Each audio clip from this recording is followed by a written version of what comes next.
Hey everybody, it's Eli Lake of the Washington Times and the New Republic, and I'm with Spencer Ackerman of the Washington Independent and Firedog Lake. How are you, Attackerman? I am exhausted. Good. I've been up since about 5:30. I look weird. I was on MSNBC this morning with Pat Buchanan. If you could see me right now, Eli, you would see that I'm still kind of wearing makeup. Oof. Not just recreationally this time. My hair has been combed and kind of blown out by the lady in the studio. I mean, seriously, like it's so thick and lustrous right now. I mean, awesome. I wish I had hair. I don't bring it up if I had hair, to I would have like a you. Jackson Brown.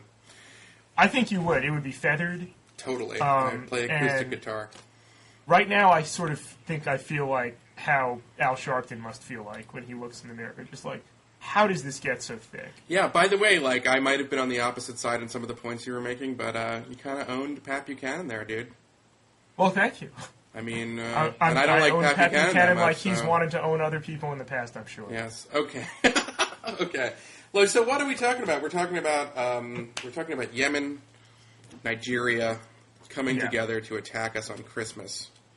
Do you think that if we were to put together a battle plan, we should go with Nigeria first, take the oil, and then go to Yemen, which has increasingly less and less oil, and then, I don't know, take a victory lap in Somalia? He's like, if I was putting together the plan, like, that's the way I would go. You don't want to do the expected route of going either Nigeria, Somalia, Yemen, or Yemen, Somalia, Nigeria. I feel that's bad tactics. Well, at least half of the government in Nigeria is, and putatively, as well as the government in Yemen, is on the U.S.'s side. Right. I mean, the one thing that I was thinking about, though, about Nigeria is that, when you think about people who can't conquer Nigeria, the first people who come to mind are Nigerians. So it's, maybe potentially. This is a weird way to start a dialogue, but I'm liking it. It's kind of a weird way. So let's talk about, let's get down to brass tacks, because you're two national security reporters who do a lot of work on terrorism and so forth. And let's start with your first blush reaction to the underpants bomber, Abdulmutallab. Yes. Well, my first blush reaction happened on Twitter while I was in Sherlock Holmes, and the first thing I saw from my news alert was that, like, some guy put a cherry bomb in his pants, and people were freaking out. So I wrote something flippant, and then by the time I got out of the movie theater, I was probably like, ugh, maybe I shouldn't have done that. And then some more information came out over the next day.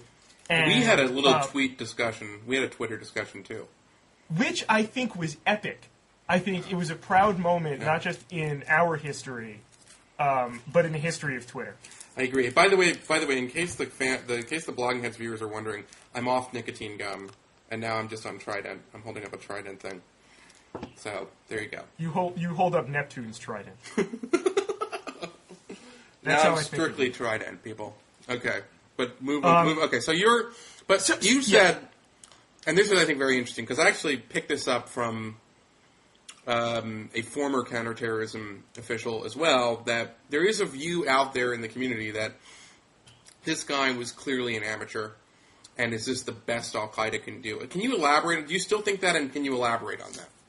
Yeah, so over the course of the last couple months, as there have been more and more instances of, seemingly homegrown terrorism or attempts by, if not actually Al-Qaeda-tied individuals, but Al-Qaeda-inspired individuals, to attack the U.S. in the U.S., which is, occurring at a frequency that we didn't see 2 years ago.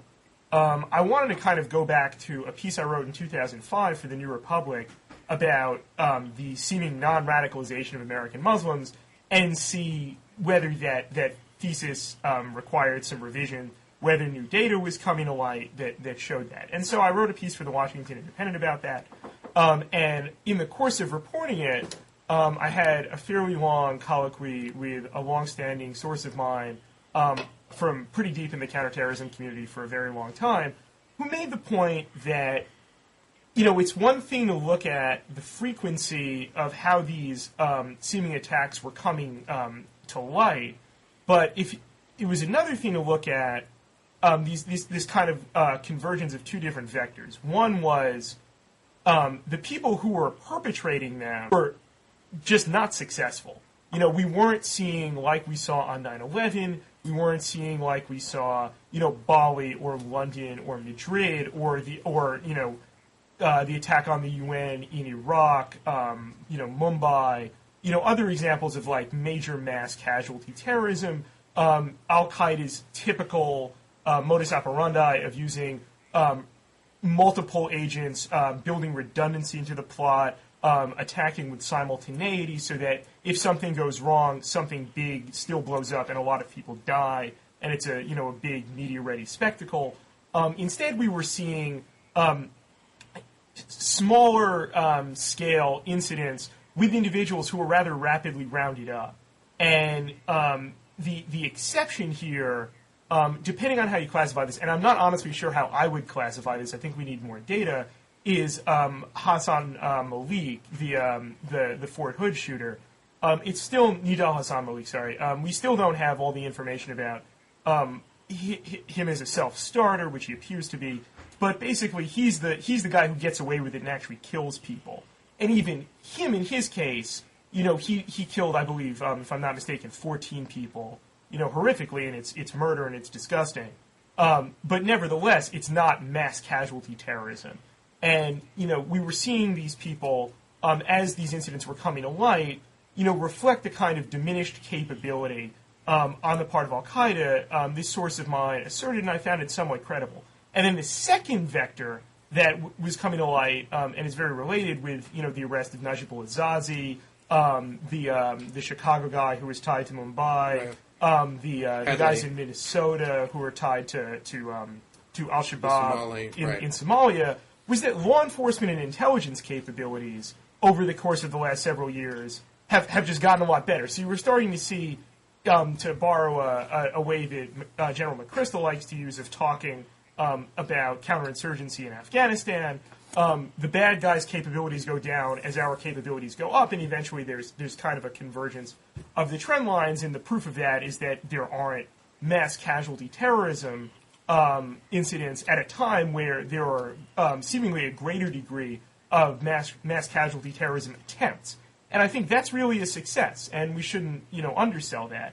And then the final thing, and, I've talked for too long and I want your response to all of this, is that, when you look at Al-Qaeda in Waziristan, the more successful they are, the closer they are to Waziristan. So, successful attempts of horrific activities that they pull off, them and their allies in the Tehrik-i-Taliban, commonly known as the Pakistani Taliban, the Haqqani network, the Hizbul Islami, run by Gulbuddin Hekmatyar, and so on and so forth. You see them in South Asia. Those are successful attacks. Lashkar-e-Taiba, the Pakistani anti-Indian terrorist group that perpetrated Mumbai, the most horrific single mass casualty terrorist attack of the last 2 years. That sort of thing.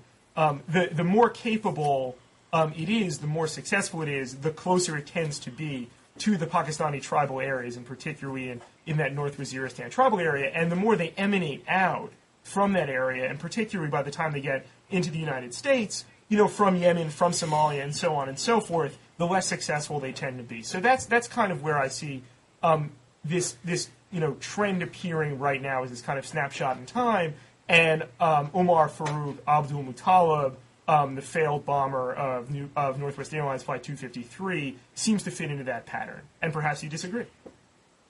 Well, a couple things. I mean, 07 and 08, everybody in the counterterrorism kind of law enforcement world was looking at Minneapolis, because that's when we started to understand that there were people who were recruited into kind of jihadism in America, and then had enough initiative or wherewithal to get to Somalia and fight. And this was in largely Somali American communities, and that was the view. And then everyone was saying, but for the grace of God, the operatives have not exfiltrated or infiltrated back here to attempt an attack. And the other thing that was happening in 07 and 08 was, and particularly 08, was that, we'd stepped up significantly the drone attacks into Waziristan and the northwest frontier provinces, the tribal provinces in Pakistan, where we believed al-Qaeda headquarters, and still probably is al-Qaeda headquarters, though they're capable of moving, and that this was believed to have diminished al-Qaeda's senior leadership to a degree, though certainly not the top guy, bin Laden, or the second in command, Ayman al-Zawahiri, and that there was a general belief, and I don't want to say that we're resting on, nobody ever says we're almost done beating al-Qaeda, we're really good, look at how great we are. No one will ever say that because it only takes one lucky shot, so to speak. But there was a sense, and I'm sure you picked this up, that we were doing a lot better and that the drones were having an effect. And I think that the lesson of the underpants bomber is that I'm far less sanguine about it. I'm saying, like, this was a screw-up, and this shows that we're still pretty vulnerable, and this was almost 300 people getting blown up in a plane and God knows what else, and we would be having a much different conversation right now had the operative not been able to mix. I mean, had the operative been able to mix the chemicals, right, Spencer? I mean, we would be having a very different conversation. You would agree, right? I think we would be having a somewhat different conversation. No matter what, if there was, and thank God there wasn't, a successful terrorist attack, we definitely would be talking about this in the shadow of the first successful terrorist attack since 9/11. However, let me just add to that, though, whether this kind of discussion that we're having would have broken through, I don't know, but it would still be important to talk about the kind of terrorist attack that would have succeeded, and that's a terrorist attack in which a guy doesn't try and turn a plane into a missile because he doesn't know how to fly a plane. He takes basically, and I fully concede this, a surprisingly sophisticated and deadly device, and uses it to kill 300 people, not several thousand. And, I don't want to get too actuarial about this, but, that is significant, and it does point to some realities about al-Qaeda's capabilities. We're not looking at guys like Khalid Sheikh Mohammed anymore, people who are, or even people who have, greater experience fighting in, the wilds of the plains or the mountains of Afghanistan or even Iraq. A lot of these people have either been killed or they've been apprehended already. And so the people that we're looking at now, are still capable of mass murder. But it's not the same as, as the degree of sophistication that you saw on 9/11. So yes, you're right. We would be having a different conversation, but it would still be necessary, even if the attack had succeeded, for us to put it in that context of what al-Qaeda's capabilities were and what they are. And then finally, it's not an accident, I think, that the attack didn't succeed. That people were a lot more alert, almost 9 years on after 9/11, eight odd years on after 9/11.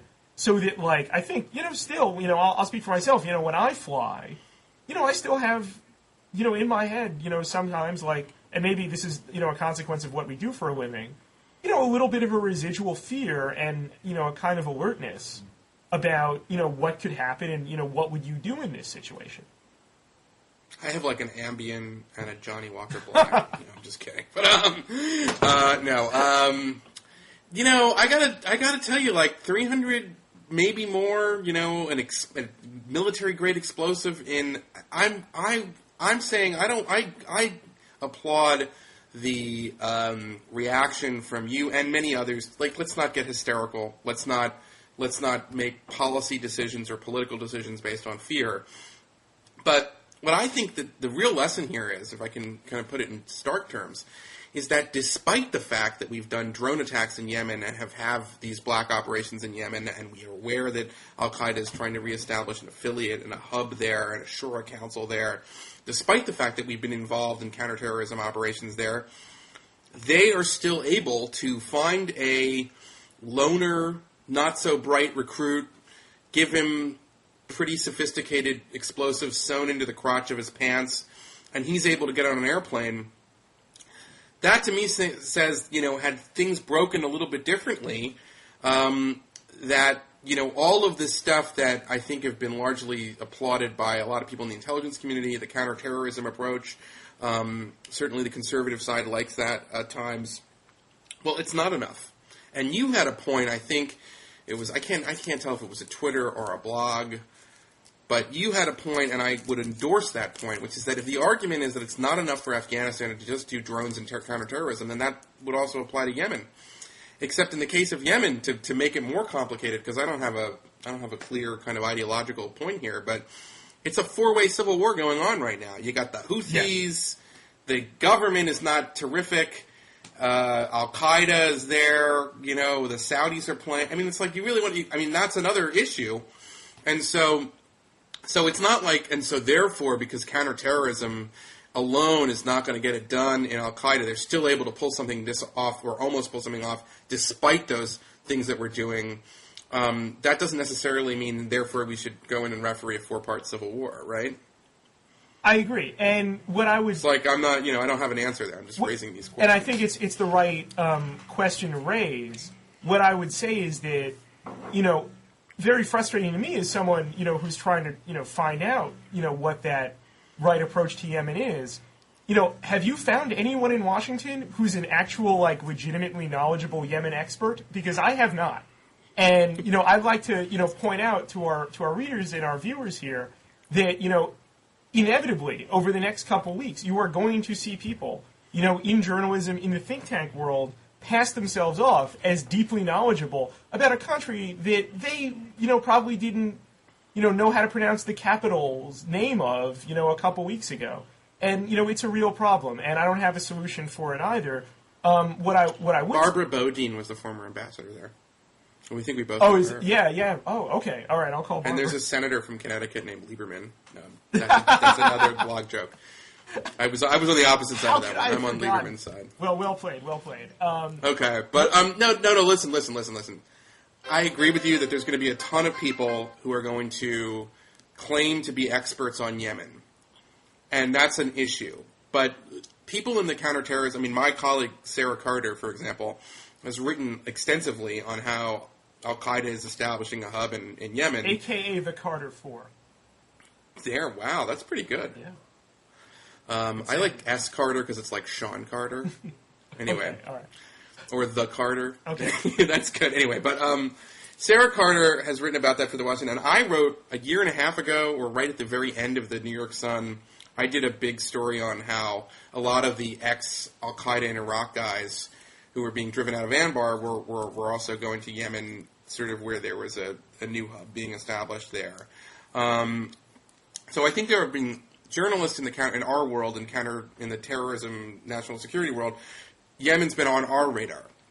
It's about to get on the big media radar. You know what I'm saying? Yeah. And we're about to hear. I think that's a good point. We're about to hear various meditations on Yemen from the Fareed Zakaria set. From the Mike O'Hanlon set. I'll bet Sure. Mike O'Hanlon will be the first one out the gate. What the question that I would legitimately have about if we're not going to look at the broader context of Yemen qua Yemen and what I like to call demand side security would have as implications for Yemen, meaning what are the conditions that lead Al-Qaeda to believe, yes, here's a good place to set up shop, and what leads Yemenis to think, actively or passively, here's something we can tolerate, if not exploit. My question is, the people who are going to Yemen, are those the former, Al-Qaeda in Iraq, operatives, not necessarily, commanders or maybe some commanders, or are they a bunch of guys from the Pakistani tribal regions who are Al-Qaeda senior leadership? And, is it one or the other? Are they converging? And now, as we're also seeing Al-Qaeda in Iraq try and reassert itself in Iraq, are there some counter pressures for who goes to Yemen versus who tries to stay in Iraq and kind of fight a battle that I think you and I would agree is pretty much lost for them? But I don't know the answer. Wahishi is the putative leader of Al-Qaeda in Yemen, or AQAM. Yes, Al-Qaeda in the Arabian Peninsula, or Arabian Maghreb. And this guy was like the Frank Lucas to Bin Laden. He was his driver and like got a lot of comments. Would you say he was more Frank Lucas or ludicrous? No, I said he was Frank Lucas. No, because he was the driver to who was the guy that Frank Lucas used to? He was the sort of protege of Bumpy Johnson. Right. So if you take the analogy, Bin Laden is like Bumpy Johnson, and this Wahashi guy is like the Frank Lucas, and he's now kind of starting his own Shura. And there are some significant people that I don't know how much we know about it. I have a guy who watches the Al Qaeda stuff in Yemen, who I talk to every now and again, who I spoke to a couple days ago, and the sense that I got was that we're learning more every day, but it's been on the radar of certainly the military and the CIA for some time. My point, though, is that I think that there's a sense that in Pakistan. They're under a lot of pressure right now because the Pakistani military is basically kind of going back to fighting them, and we're and under Obama is continuing the kind of stuff that started at the end of Bush with the drones and stuff. So they're looking for another place to go. But the thing is that just because they're there, and it's a point that you guys have made, you and Iglesias and others have made, that I kind of would agree with to a degree. I mean, it's like who wants to be stuck in Yemen? It's like really not even the Saudis. Well, no. It's like you don't want to but the problem is, and here's the fundamental problem. This is where I would disagree.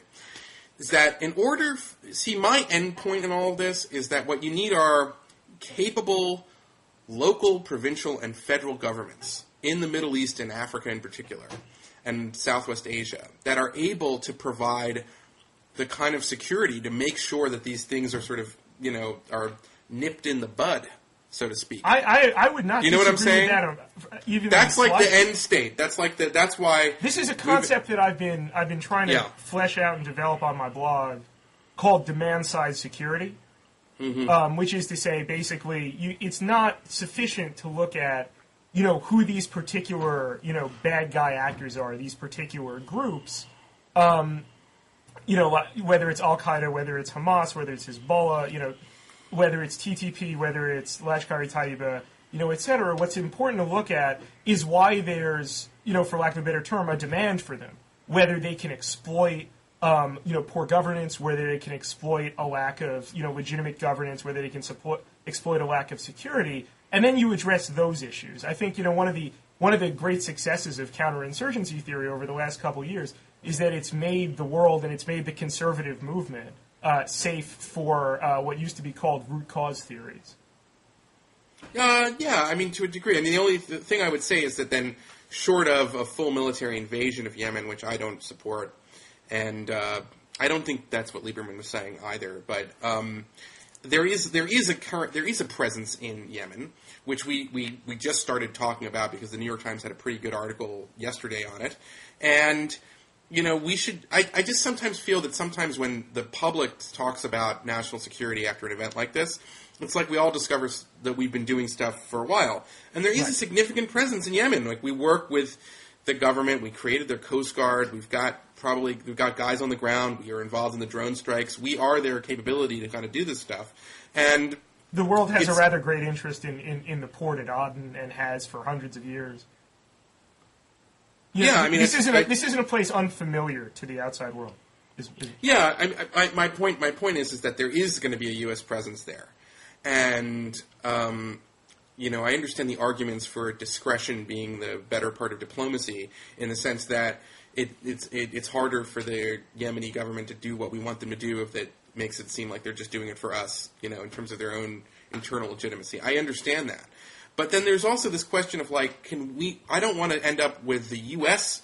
public conversation about national security to be completely premised on ignorant nonsense, right? Right. I think we've got a tendency, and, this is our responsibility, as reporters and people who, often are, we get paid basically to find stuff out and interpret it for the broader community, of Americans, to make sure that this debate doesn't, ping-pong between overreaction and underreaction, that it doesn't ping-pong between saying we shouldn't be involved to we should invade, and all of these other things, and to say that, and to ping-pong between, to take your point, that, we were never involved to we were always involved. So, like, but I mean, who did we kill in Yemen in like one of the first like real successful drone strikes in 2002? I forget. But Harthi, I think his name was. Yeah. We basically barbecued the guy as he was driving on a highway, and Right. it was one of the first real like war on terror technological porn examples that like everyone saw. So like, yes, we've been involved. We're going to be involved. I was intrigued by a paper that my friend Andrew Exum wrote at the That was a good paper. I saw that. Yeah. Yeah, at the Center for New American Security, in which Exum and his colleague Richard Fontaine, who used to be John McCain's national security advisor, basically made this kind of backstopping point that it doesn't make any sense to talk about direct U.S. military action in Yemen. What you need is a strategy, and what you need is an approach that suits what the needs of Yemenis are, and whether that's looking after their legitimate security concerns, whether that's backstopping their economy, whether it's diplomatic aid, and so on and so forth. You make your decisions in the context of that mixture of stuff. The question that I would have as a kind of meta concern, because like I said, I don't know anything about Yemen, and most of us don't know anything about Yemen, is just that like there's a tendency that I think people are identifying in Pakistan for the host government to kind of act, and not to be, naive about this, as basically like a creeping client, saying like, well, all of a sudden the U.S. is taking, maybe not all of a sudden, but the U.S. is taking a greater interest in this terrorist group, and oh, by the way, there's this proxy civil war that's going on right now. I saw a quote from the Yemeni foreign minister who was saying, we'd love to help you. This was in the BBC today. We'd love to help you in Yemen, but, we don't have enough stuff from you. So let's see what you can pony up. And it's sort of that way that if you're not careful and if you don't have a strategy, that clientism can develop. And, a lot of people have, over the last couple months, been, really angry at Richard Holbrooke for that in Pakistan, when Holbrooke says, and I want to say, frankly, I think he's right to say this, that it's not such a big deal right now that, Pakistan isn't sending its military into North Waziristan, because over the last year, it sent it to clear out Swat, and it sent it to clear out South Waziristan, and now we're starting to see the test of whether it can hold South Waziristan. And the results are rather mixed and, if not opaque right now. So, give the Pakistanis some credit for, going from 0 to 40, even if we want them to go to, up to 60 miles an hour.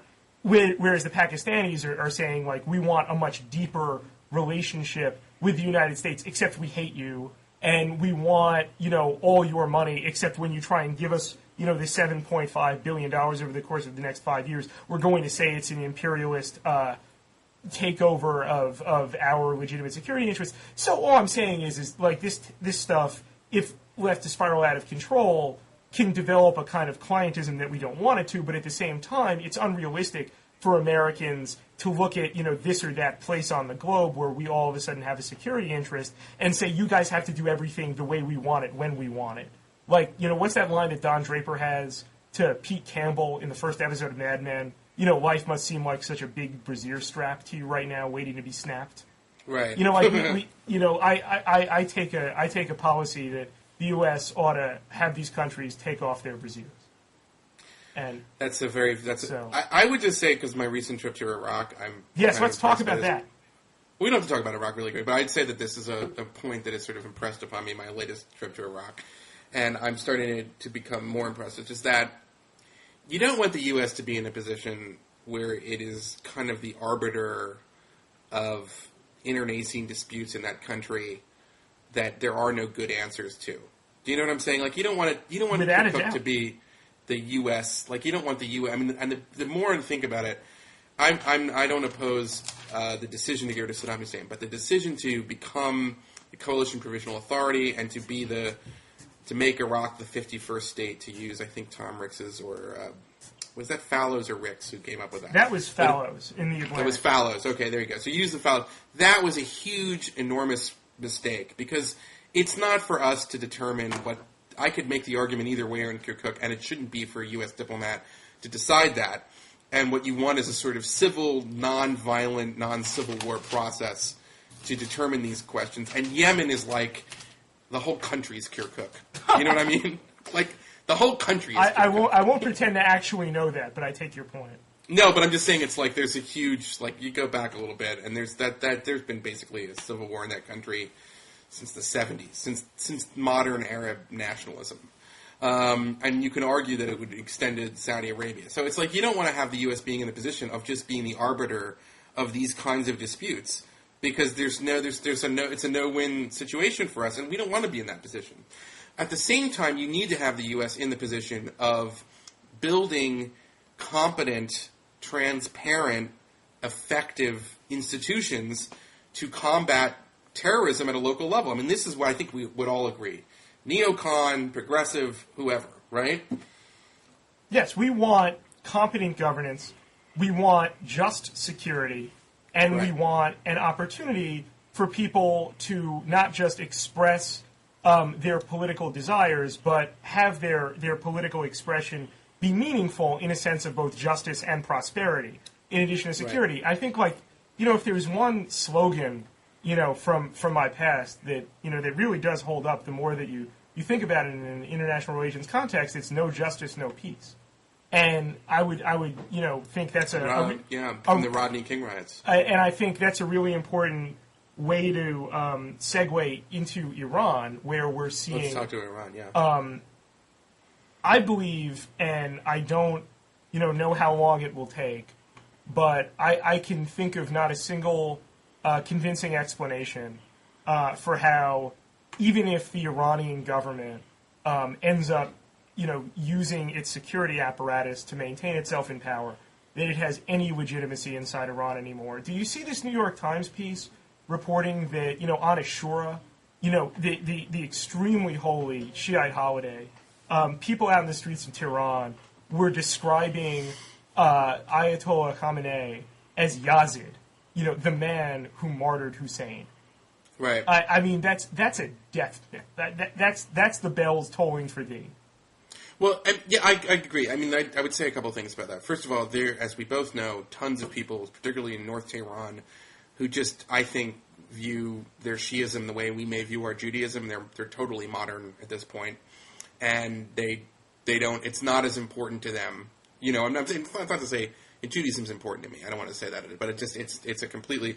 And then there are a lot of people who really are believers, and you've always, and in order for like a revolution to work in Iran, you kind of need both, right? And ironically, when the Shah kind of takes care of Mosaddegh in '53, it's the clerics in Qom were contacted by Kermit Roosevelt.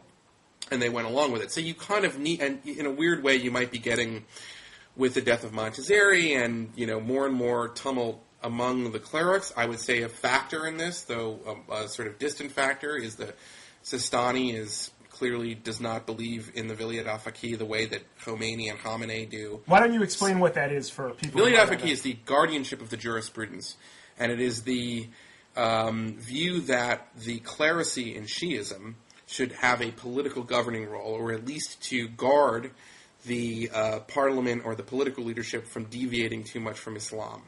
And that's why the real power in Iran is held by the Guardian Council, which is unelected, and you have to be a cleric to be on that, and also the supreme leader, as opposed to the president and the Majlis, their parliament. And so there is a kind of theological divide within Shiism. The Shiite parties in Iraq, for example, and Ayatollah Sistani, the highest-ranking Ayatollah in all of Shiism, are what are called quietists. They believe that the role of religious leaders in Shia-majority states or Muslim-majority states should be not in politics, but simply providing kind of spiritual guidance, and at times, sort of above the fray. And that is, if you look at Sistani, that's how he's played it in Iraq. He doesn't really he doesn't come out ever, and you never see a statement from him saying, pass H.R. 1642. Like, he doesn't do that. Whereas in Iran, you see constantly the kind of established clerical bodies, vetoing under Khatami all kinds of reform legislation and so forth. Mm-hmm. And so what we've seen this year, if I can go on out and I'll stop soon, is, I think, the culmination of almost 10-year movement or 12-year movement, where it starts with an effort of a lot of people who were down with the original 79 revolution, who want to reform the state and make it and empower the political institutions and take away power from the supreme leader. And I think it becomes clear by the middle of this decade, 2005, with the first election of Ahmadinejad, but even before then, when they won't allow reformers to run again for their seats in the Majlis, that they're not going to be able to reform the system. So intellectuals at first are the ones who become far more radical in their rhetoric, and today you're seeing establishment figures like Mousavi and Karoubi and others who are now as radical as the sort of democratic opposition was among the students in 1999, and that's why there is, as you pointed out, a legitimation crisis in Iran today. What do you think of Obama's rhetoric from what he said yesterday in Hawaii? I never got, I think, your perspective on the way he handled the initial June election crisis, but I don't think it's controversial to say that his rhetoric toward Iran has hardened notably over the last couple months. The Oslo speech, I thought, without ever saying Iran, nevertheless pointed to a pretty serious indictment. Well, actually, he did mention Iran, but it pointed to a pretty serious indictment of the regime's legitimacy, and his rhetoric yesterday in Hawaii was a reminder of that. But what's your take on it? Well, on the one hand, I think that there were leaders in the opposition who wanted Obama to be more forthright in condemning the Iranians, and sometimes there were mixed messages. Robert Gibbs, unfortunately, I forget exactly what he said at one point during this whole crisis. That was very unfortunate. He looked like the U.S. was accepting the results of the election, and but at the end of the day, Spencer, my sense of it is that it's a very internal dynamic. I think the opposition, I think the Green Movement would have liked and would like to know that they have the full support of the U.S. and Europe. But and I don't think that the danger that some people were worried about in June, that they were that if we could hug them to death, we could suffocate them, we could smother the opposition. I don't think that was a little overplayed, based on conversations I've had with Mahmoud Abbas and others. And as someone who was picking that up and channeling it in June, I want to say I've since come to agree with you that my more recent conversations, including a piece I'm doing right now, whereas before I would get from people, including Akbar Ganji, the Iranian dissident of earlier in the era that you outlined, that the U.S. really should keep its distance here for the good of the Green Movement. I don't get that anymore, and particularly from Mahmoud Abbas, the storied Iranian filmmaker and aide to Mousavi. I'm also getting a sense that if the U.S. can, I did a piece on this for Monday, if the U.S. can credibly create a regime of multilateral economic sanctions that target the Iranian Revolutionary Guard Corps, not the Iranian economy, but the segment of the Iranian economy that the IRGC basically controls, almost, like the Pakistani military controls a whole lot of, Pakistan's, concrete and so forth. Then, some Iranians, some dissidents, some Green supporters who previously had, a very firm position against all forms of punitive measures against Iran can live with that, or they're learning to live with that, or they're seeing it as the lesser of several evils. And that's something that surprised me. I mean, on the sanction stuff, I agree with you. I mean, let me part from some of some folks on the right when they say, I don't really get at this point what a gasoline surtax, essentially, which is what it would amount to, would do for you. You already have cab drivers and people who drive in Iran. They're already outraged at the government and the behavior of the government. And it seems to me that the whole concept of sanctioning the economy, Spencer, is premised on the idea that there's these really reasonable people that if you push them hard enough, they would rise up and deprive legitimacy from the unreasonable lunatics in charge.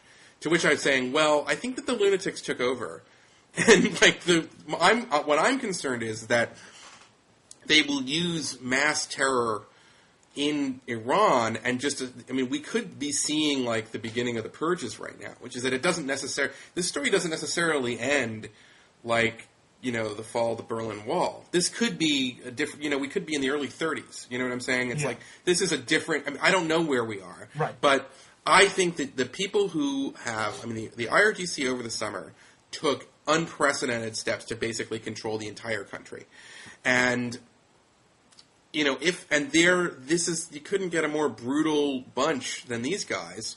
They would be willing, they've been willing to rape, they've been willing to abduct, they've been willing to disappear, murder, and murder prominent people and the nephews and sons of prominent figures. Ali Musavi was murdered, it appears, by the security services, and that sends a real chilling effect. So I think that we don't have a choice. We have to figure out a way to sort of take a side. Now, I'm just going to throw this out there, but if we want to have a discussion about the nuclear program, maybe it wouldn't be such a bad idea to find credible people who are representing the Green movement or credible people who are in the opposition, and to sort of make the West position that, like, well, we're not entirely sure you're going to be around in 2 years, so we would like to cover our bets.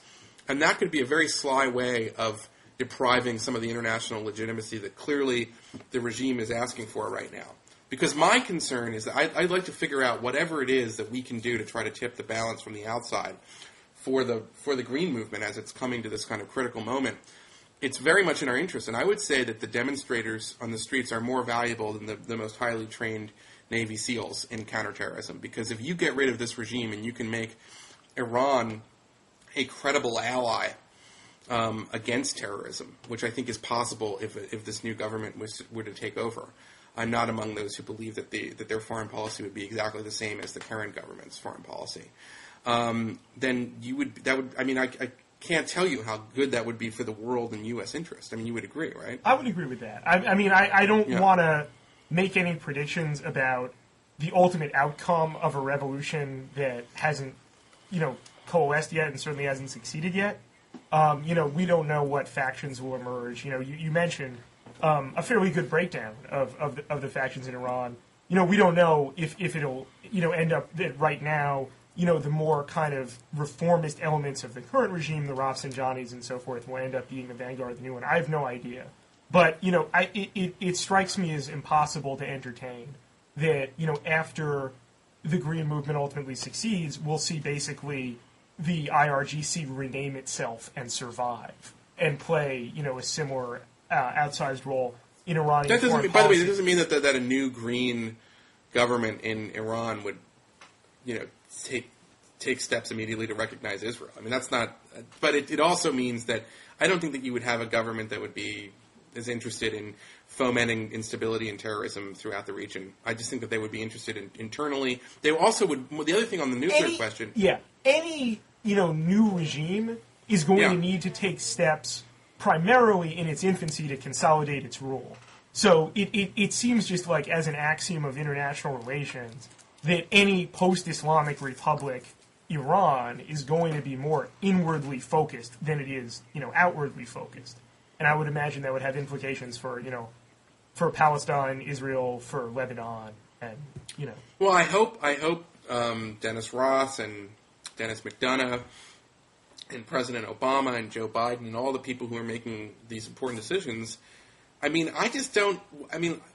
First of all, do you want to engage with this regime at this point? I don't know. What if they made some symbolic effort to say, okay, well, we'll ship them some of the nuclear fuel to France? This current lot, in addition to being sponsors of terrorism, domestically very repressive and everything else, also doesn't live up to anything it says or promises diplomatically. Well, hang on. One thing about this. Well, first of all, I think that now they're in a lose-lose situation. Yeah. Because, first of all, if they decide, first of all, they've shown, over the course of the last year, that, and the Obama people, and this is, goes back to a piece I wrote a week ago Monday, the Obama people have really learned at this point to accept no for an answer. That they had an idea, and they were pretty clear about this, that, the open door for engagement lasts a year. That they can get some response, and your colleague Barbara Slavin had one of the best pieces about this, reporting an actual letter that Obama sent to Khamenei, and ultimately the Iranians did not reciprocate. And, Khamenei mocked Obama, and ultimately, according to some people I talked to in the administration, they said, we were in a position of a real dilemma in June, because then some of our heads said engage, and some of our hearts said fuck these people, and now at least they have from an American perspective the virtue of that no longer being an active choice. Right, because now the head would say don't fuck these. Now the head would say fuck these people too, right? Well, here's the thing. I think even if the IRGC and Ahmadinejad and Khamenei say we'll take the Vienna deal after all, I think that's a humiliation for them internally, and would be seen by such both by themselves and by the Greens, that they would be backing down from very inflammatory positions that they took at the hands of the international community. And at this point, the regime and its opponents are both playing like this game of who can outflank who, so that what might be a logical course no longer applies. Like, for instance, both Mousavi in particular made a point of telling Ahmadinejad, you can't take the Vienna deal, that would be a humiliation. But now if Ahmadinejad decides he's going to get, try and buy some time internationally and avoid sanctions by taking the Vienna deal, Mousavi would just opportunistically, and I think rightfully so, say, aha, Ahmadi is, back down to the international community. This proves what a weak leader he is. This proves that we can't trust him, and so on and so forth. That you just have, this constant back and forth of humiliations. So that I think, this is why I said for the regime, I think at this point, engagement or refusal to engage with the West is lose-lose. I think that, both we and the Greens hold a really winning hand here. Why wouldn't the regime say, if they agreed to the Vienna deal, see, all we had to do was agree to give some of the stuff over to France and Russia, and now no one's going to save you. And then couple their acceptance of the deal with an even harsher crackdown and arrest. Say arresting one of the leaders like Karoubi. Because I think so it's a poison pill. Then it becomes like a poison pill, and then at that point, we're kind of engaged in the confidence building on the one hand on the nuclear file, but we're watching the domestic thing. That we're kind of letting them Stalinize. You know what I'm saying? I mean, I don't know. I see what you're saying. I don't think it applies after this long after June anymore, because now you're seeing France take in every single one of its nuclear statements extremely strong human rights positions. You're seeing the Russians and the Chinese, more the Russians than the Chinese, but still the Chinese, push to a position of just no longer tolerating this Iranian intransigence. And so if the Iranians try and say cynically, okay, we'll buy into the Vienna deal, but we'll slowly renege on it, the vote at the IAEA in November, sort of gave up the ghost there. The international community is, I think, at this point, pretty tired of being fucked with, and I'm not really sure that it would have gotten to that point had there not been an effort by the Obama administration over the course of the last year to say, we're going to be ridiculously reasonable. We're going to be so open in giving you a new, a possibility for a do-over almost. But they just didn't take it. And I'm not saying it was, always some ploy on the part of Obama to ultimately, seed the bed for a harsher policy. I don't think that's true at all. But I think it did have that effect, and it did have that effect on the world stage in a very public form, precisely at the moment where the rest of the international community, for reasons both, pragmatic, nuclear-based, and human rights-based, are all just really tired of the shit that this regime puts everyone through. All right, well, a couple things. You mentioned sort of seeding the ground for the harsher policy. And I would say, as somebody who would have agreed with that logic, pre-June 12, now my view is seed the ground for a policy of tip over. I don't want to call it regime change, but just tip over. Figure out things that we can do marginally with the international community that benefits the green movement, and make the end goal their success, which is that the policy goals should no longer be get the Iranians to agree to an international inspections regime of spot inspections and the additional protocol, and to end uranium enrichment, and we'll sort of muddle through and deal with them, and eventually maybe talk about terrorism. Right. The new policy goal should just be, okay, there's no point in talking to you monkeys about nukes and you don't care about these international agreements and you've been dicking around too much. And so the new policy is we're going to do everything we can to help make sure that the green movement succeeds, and that there's a lot of creative things that could be done in that respect, starting with open meetings. And I think at this point maybe the Greens would want this, open meetings in neutral European cities and saying, okay, we're going to have talks, we're going to negotiate the stuff that we want to negotiate with you, with them. You know what I'm saying? And treat them and begin to treat them. This, by the way, is an idea that is very similar to what Madeleine Albright and other people did during the Bush years with regards to with Spencer, are you there? Yeah, I'm here. Okay. With regards to the sort of stalled Palestinian-Israeli peace process, they created this fake Geneva process with various Israelis and Palestinians to have like a kind of shadow peace accord. I mean, I don't know. I'm just throwing it out there, just saying that could be one approach to handling this, that would a kind of creative way to begin to kind of strengthen the hand of the Green movement. Because I agree with you. I think the internal momentum is clearly in their favor now, and we should try to see it through. Well, on that optimistic note, I think we should wrap up. Good. So thanks very much. This has been... Happy New Year, Blogging Heads viewers. I want you to wave that trident, if you wouldn't mind. My trident gum. And I'm going to fluff out my Sharpton. What would you call that? The Sharpie? The Sharpie, your haircut? If I'm gonna do that, I'll call it that. Because now I'm just feeling so fluffy and you need an Afro-Dick, man. All right, man. Okay, thanks very much. Later, Spencer. Bye. Bye.